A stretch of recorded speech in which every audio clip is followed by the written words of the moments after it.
তিনটে বিশেষ আবেদন, যার প্রথমটি আদালত। তবে খেয়াল করে দেখুন, তিনটি বিষয়ে আল্লাহ তাআলা আমাদেরকে আদেশ দিয়েছেন। তার প্রথমটা হচ্ছে আদালত, ইনসাফ, সুবিচার, ন্যায় বিচার। এটা আমরা চাই কি চাই না? বিশ্বনবী ন্যায় বিচার, ন্যায়পরায়ণতা, সুশাসন প্রতিষ্ঠিত করেন কি করেন নাই? আপনারা বিশ্বনবীর সিরাত যারা পড়েছেন, আপনি দেখবেন বিশ্বনবীর সিরাতের পরতে পরতে, বাঁকে বাঁকে, সিরাতের বাঁকে বাঁকে এই আদালতের নমুনা, ছোট্ট একটা নমুনা রাসূল সাল্লাল্লাহু আলাইহি ওয়াসাল্লামের আসসিরা আল আতরা থেকে ছোট্ট একটা নমুনা আপনাদের খেদমতে এখানে উপস্থাপন করি। বিশ্বনবী সাল্লাল্লাহু আলাইহি ওয়াসাল্লাম মক্কা বিজয় করলেন ৮ম হিজরিতে। মক্কা বিজয় শেষে তিনি কয়েক সপ্তাহ মক্কাতে অবস্থান করলেন। ইন দ্য মিন টাইম মক্কার একটা ভেরি প্রেস্টিজিয়াস এন্ড ডিগনিফাইড ফ্যামিলির নারী চুরিতে ধরা পড়ল। চুরির বিধান হলো হাত কেটে দাও, তাও সেটা গোপনে নয়, প্রকাশ্যে জনসম্মুখে হাত কেটে দাও। বনু মাখজুমিয়া গোত্রের নারী যখন চুরিতে ধরা পড়লো, সাহাবারা চিন্তায় পড়ে গেলেন।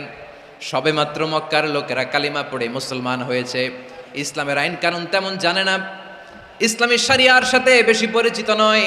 এখনই যদি বিশ্বনবী চুরির যেই বিধান এটা যদি কায়েম করে হাত যদি কেটে দেয়, না জানি মক্কার লোকেরা আবার বিগড়ে যায়, না জানি মক্কার লোকেরা ইসলাম থেকে দূরে সরে যায়।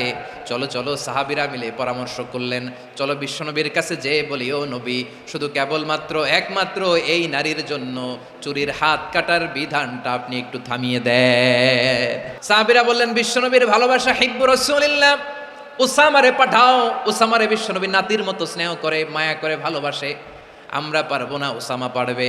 সবাই মিলে ফুলিয়ে ফুসিয়ে ওসামাকে, ছোট্ট ওসামাকে রাজি করালো। ওসামা এমন এমন কথা যে তুমি বিশ্বনবীর কাছে বলতে হবে, পারবা নাকি? ওসামা বলে, পারবো। সাইয়েদনা ওসামা রাদিয়াল্লাহু তাআলা আনহু তরুণ সাহাবী বিশ্বনবীর কাছে গেলেন, যে বললেন, নবী, বনু মাখজুমিয়া গোত্রের এক নারী চুরিতে ধরা পড়েছে, এবারের জন্য কি এই মহিলাটারে মাফ করে দিলে হয় না? এবারের জন্য একটু ক্ষমা করা যায় না নবী? বিশ্বনবী বলেন, আতাশফাউ ফি হাদ্দিম মিন হুদুদিল্লাহ, তোমার এত বড় সাহস উসামা, তুমি আল্লাহর হাত, আল্লাহর দেয়া বিধান, এটার ব্যাপারে সুপারিশ করতে এসেছো? তোমরা কি জানো তোমাদের আগে যত কওম, যত গোত্র, যত জনপদ ধ্বংস হয়েছে তার কারণ ছিল তাদের মধ্যে গরিবরা অন্যায় করলে তারা বিচার করত, আর ধনীরা অন্যায় করলে তারা মাফ করে দিত। খবরদার! বিশ্বনবী বললেন, ওরে ওসামা, বানু মাখজুমিয়ার ওই প্রেস্টিজিয়াস এন্ড ডিগনিফাইড ফ্যামিলির মেয়ে তো দূর কি বাত, অনেক দূরের কথা।